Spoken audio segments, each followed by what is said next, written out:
መማር ኪሳራ ነው የሚል አይነት አንድምታ ላይ ሲደርሱ እየሰማን ነው። ዲስ ዴይስ አለመማር የጠቀመኝ የተማረ የተደረሰ። ሰላም ሰላም።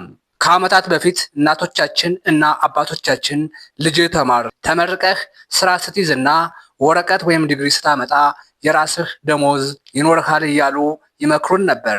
ያኔ ደሞዝተኛ መሆን ትልቅ ክብር ነበር።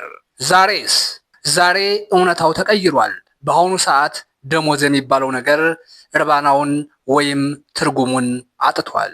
አስቡት ቤተሰቦች፣ 30 ቀን ሙሉ በጉጉት የተጠበቀ ደሞዝ ገና ኪስ ሳይገባ ግብር እና ታክስ ተቆርጦበት እጅ ላይ ሳይደርስ የሳምንት ቀለብና የቤት ኪራይ መሸፈን አቅቶት ያልቃል።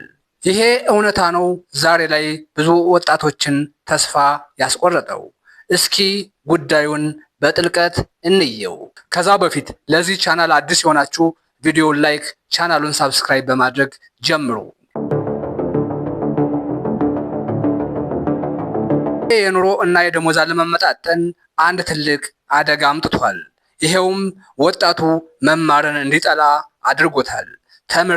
ተመርቄ ተቀጥሬ የምቀበለው ደሞዝ ኑሮዬን ካልቀየረው ለምን እማራለሁ የሚል ብስጭት በየቦታው ይሰማል።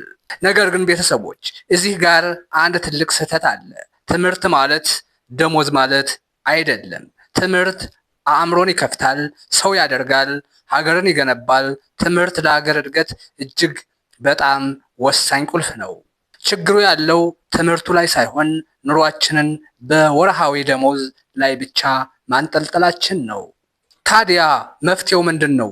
ዘመኑ ተቀይሯል። አሁን ያለነው በአርቲፊሻል ኢንተለጀንስ እና በማህበራዊ ሚዲያ ወይም በሶሻል ሚዲያ ዘመን ላይ ነው። ቤተሰቦች፣ አንድ ትልቅ ሚስጥር ልንገራችሁ። ማህበራዊ ሚዲያ ወይም ሶሻል ሚዲያ ማለት ለዓለም ሕዝብ ቀለም፣ ጾታ፣ ዘር፣ ዕድሜ ወይም ሃይማኖት ሳይለይ ጠንክሮ ለሚሰራ ሰው ሁሉ 100% እኩል እድል የሰጠ ትልቅ የዘመናችን መድረክ ነው። ዩቲዩብ ወይም ቲክቶክ ብር ሲከፍልህ የማን ልጅ ነህ ብሎ አይጠይቅህም። በዓለማችንም ሆነ በሀገራችን ይሄ ሚስጥር የገባቸው ጥቂቶች ከስልካቸው ጀርባ ሆነው ህይወታቸውን ሲቀይሩ፣ አብዛኛው ማህበረሰብ ግን አሁንም ማህበራዊ ሚዲያ ስራ አለ ሲባል ዝም ብሎ ቀልድ የሚመስለው በርካታ ነው። እውነተኛ መማርና መንቃት ማለት እኮ ይሄንን የዘመናችን እውነታ መረዳትና ከዘመኑ ጋር አብሮ መራመድ ማለት ነው። የዘመኑ ወጣት አንድ መራራ እውነት መረዳት አለበት። ከዚህ በኋላ ወርሃዊ ደሞዝን እንደ ዋና ገቢ ሳይሆን እንደ ተጨማሪ ገቢ ነው ማሰብ ያለበት። በእጃችሁ ላይ ያለው ስማርት ስልክ እና ኢንተርኔት ጌም መጫወቻ ወይም የሰው ቪዲዮ እያዩ ጊዜ ማጥፊያ ብቻ አይደለም። ስልካችሁ የቢሮአችሁ ቁልፍ ነው። ወጣቱ ማህበራዊ ሚዲያን ተጠቅሞ በኤአይ ታግዞ እውቀቱን እና ችሎታውን ወደ ገንዘብ መቀየር አለበት። ከደሞዝ በላይ የሚያስገኝ ህይወትን በአጭር ጊዜ የሚቀይር ትልቅ እድል ከፊታችን ተዘርግቷል። ዩቲዩብ፣ ቲክቶክ፣ አፕወርክ እና ሌሎችም፣ እነዚህ ሁሉ የዘመናችን የወርቅ ማዕድኖች ናቸው። በአጠቃላይ ተማር፣ እውቀትም ገቢ፣ ስራም ተቀጠር።